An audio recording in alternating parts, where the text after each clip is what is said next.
Nice to Hello, have you. It's nice to have you, even though you are not sitting here beside us, but it's almost like that. So first, congratulations. We are aware that you have had just a week when you have been celebrating in Italy for your life's work and had a retrospective. Can you share a little bit about that experience? Oh, it was quite interesting. It was really surrealistic because there was some very techie person from Palermo who I knew called Totti from an organization called Push. And he did something in secret and he created a sort of Pope mobile out of one of these motorbike vans. And then it kept on saying funny things. We drove around the town. And one of the things I thought was wonderful, he said, it kept on saying, è arrivato Charles Landry, but always put a name or something. Old people, he's arrived. Young people, he's arrived. Criminals, he's arrived. Employees, he's arrived. So that was a good starting point. And then the next thing is a local baker made some marzipan heads of myself and we cut them up and ate them. I mean, that's just the surrounding thing. But anyway, the event was great. I was obviously pleased to be there. There's the Pope of the cities then. That you have been definitely, of course, nominated in Italy, so we will take it very seriously. Indeed, I mentioned, and I'm not going to go through your very extensive career to introduce you to everybody because they can look it up and there's too much to mention, but you have indeed been very much working with the concept of creativity. And can you tell a little bit about the background? Why did you initially connect creativity with cities? Where did that start from? Well, it was just quite interesting. I met in the mid '80s or from ever onwards. I kept on meeting people who I thought were incredibly interesting, who couldn't really fulfill their potential for whatever that might be. It might have been a teacher. It might have just been an ordinary person who I met on the street or whatever. And so I thought, well, they're so interesting. How can they be more of themselves? So then I thought, should I focus on the creativity of individuals? And there's lots of work on what makes people, give the most of themselves. And then I thought, no, what about organizations? Organizations, that creativity is slightly different because you have to think of teams and different ways of working together. So it's less about the individual. And then I thought, hey, cities are really complex. Why don't we bring it all together and see how all these individuals, the organizations, and the city itself can be more imaginative? So that was my starting point, that sense that people couldn't give the best of themselves. Yeah. And this, of course, has connections. I've understood also in your personal life. You come from a background with the parents who have been working in the cultural field, so you have seen it also very much as this. All the time people looking for their potential. But when we think about then creative bureaucracy, so how did that emerge from the idea of creative cities? Because of course, if those of us who have lived that long, that remember when there was a hype almost around creativity around cities, it was very much about talent attraction and this kind of aspect, not so much about actually the administration per se. How did you come to that? Approach? I mean, initially, the one sentence summary of a fat book is, in a times of dramatic change, how do you create the conditions for people and organizations and the city itself to think, plan, and act with imagination in creating opportunities and solving problems? Now, to some extent, and I'm using the word carefully, the whole notion of creativity was sort of taken up, and artists said, well, you must be talking about me. Now, of course, artistry and all of these things had an incredible role in these transformation processes, and I don't want to underestimate that. But then, it was more than about, hipsterdom and, I've got great web design, I must be creative and so on. And I just felt there were these other forms, social innovations, as we've just heard from all the people, those projects that Laura and Manu were talking about, that involves a bit of, it's very long term, but there's also creativity in it and it's very difficult. And I just felt that there was one big section, let's call it the public administration, which was seen as, oh, they're not part of it, they're boring, they're dull, they're always an obstacle.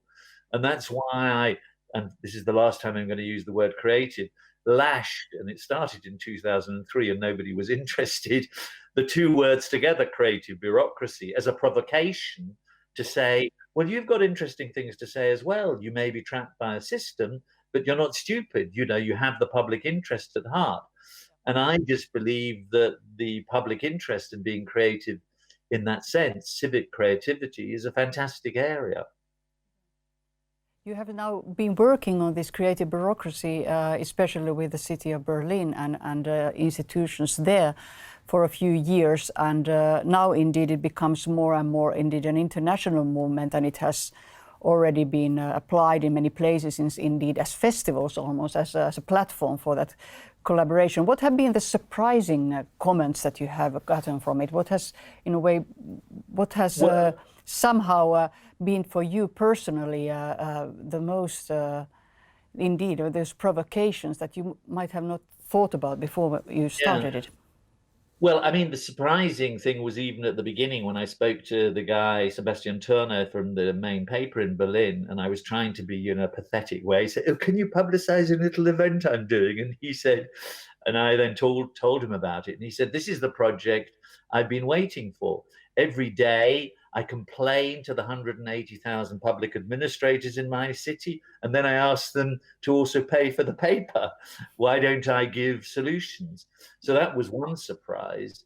I mean, another surprise is how once Margie Korst and I, who co-wrote the book together, I certainly needed her because she was a real bureaucrat, I'm an outsider looking in, was the way the idea suddenly caught off like wildfire, whereas before people thought I was just joking and didn't think it was interesting. And something was in the air that sort of said, yes, we do need to change. And it's not only about digitizing public services, that's one element.